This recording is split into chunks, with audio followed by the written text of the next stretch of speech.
1er décembre 2008, expérience 84, lutin. Hier, je me suis donc bien occupée de mes plantes. Ça fait du monde et j'avoue que j'ai tendance à fermer un peu la clairaudience. Parce que si tu écoutes tout le monde entre les chats, les plantes, les poissons, il y a toujours quelqu'un qui veut quelque chose. Les chats sont basiques au niveau mental, ça se résume à peur, faim, câlin, joue avec moi, etc. C'est Pascal qui m'a raconté, moi je ne communique pas au niveau mental avec les chats. Je préfère parler au niveau du dessus, puisque nous sommes tous multidimensionnels et reliés à des versions plus hautes de nous-mêmes. Chacun est unique, quelle que soit sa race et son royaume. Il n'y a pas deux humains totalement pareils, deux chats ou deux ficus totalement identiques. Plus un être a accès à ses parties plus élevées, plus il est évolué. Donc pour le poisson, je parle directement avec son esprit au-dessus, et lui me dit ce dont il a besoin et ce qu'il veut. J'ai un discus qui est très évolué pour un poisson. Il vient se coller à l'aquarium quand il a faim et nous regarde en faisant des espèces de signes avec ses nageoires. Si, sans rire.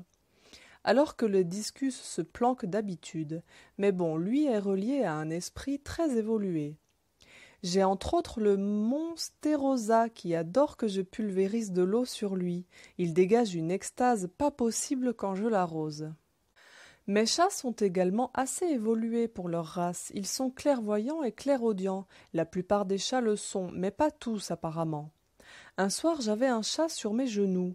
J'ai fait un tunnel de lumière par réflexe au-dessus de mon autel, au cas où un mort passe. Ça m'arrive des fois.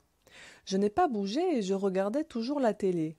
Aussitôt, j'ai entendu l'énergie monter en fréquence dans mes oreilles, et le chat a dressé les oreilles immédiatement et regardé au-dessus de mon autel. Idem pour l'autre chat, qui dormait tranquille sur une chaise. Les rapports ne sont pas toujours sereins. D'ailleurs, moi qui ai des affinités avec les plantes, j'ai souvent des rapports un peu tendus avec le ficus de ma femme. Au début, il m'insultait au passage. Depuis qu'il a compris que j'entendais beaucoup mieux, il le fait moins, on dirait. On a dû partir sur des mauvaises bases, mais bon, ça va s'améliorer.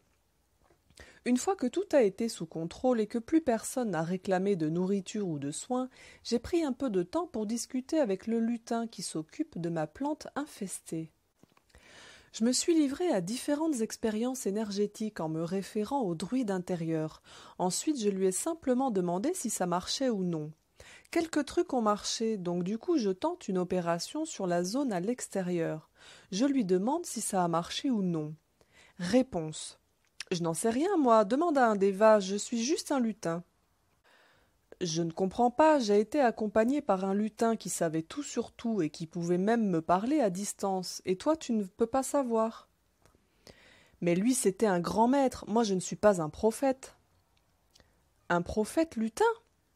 Oui, un très grand lutin, lui il parle avec Dieu. Ah oui, j'avais cru m'en apercevoir. Apparemment, tous les êtres, quels qu'ils soient, sont sur une voie d'évolution et il n'y en a pas deux identiques. Jusqu'à présent, au vu des lutins que j'ai rencontrés, je dirais que le premier que j'ai vu se comportait exactement comme le grand Schtroumpf.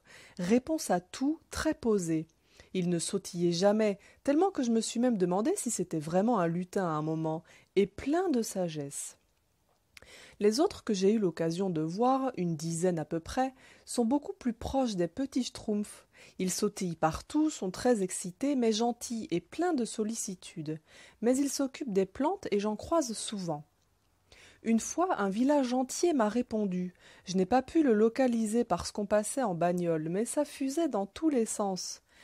Il y en a au moins 20 qui parlaient en même temps, et ça venait d'un champ à la lisière d'une forêt auquel je m'étais connecté au passage. Donc les lutins s'occupent de nos plantes et ils sont très gentils et efficaces dans leur boulot. D'ailleurs, ils n'hésitent pas à venir nous prévenir quand une plante va mal et qu'il faut s'en occuper. Des aides sûrement efficaces pour les jardiniers. Eux entretiennent les plantes au niveau subtil. Il y en a plein d'autres, mais pour l'instant je débute avec les esprits de la nature et je préfère les rencontrer petit à petit. Et c'est vrai que j'ai une forte affinité avec les lutins.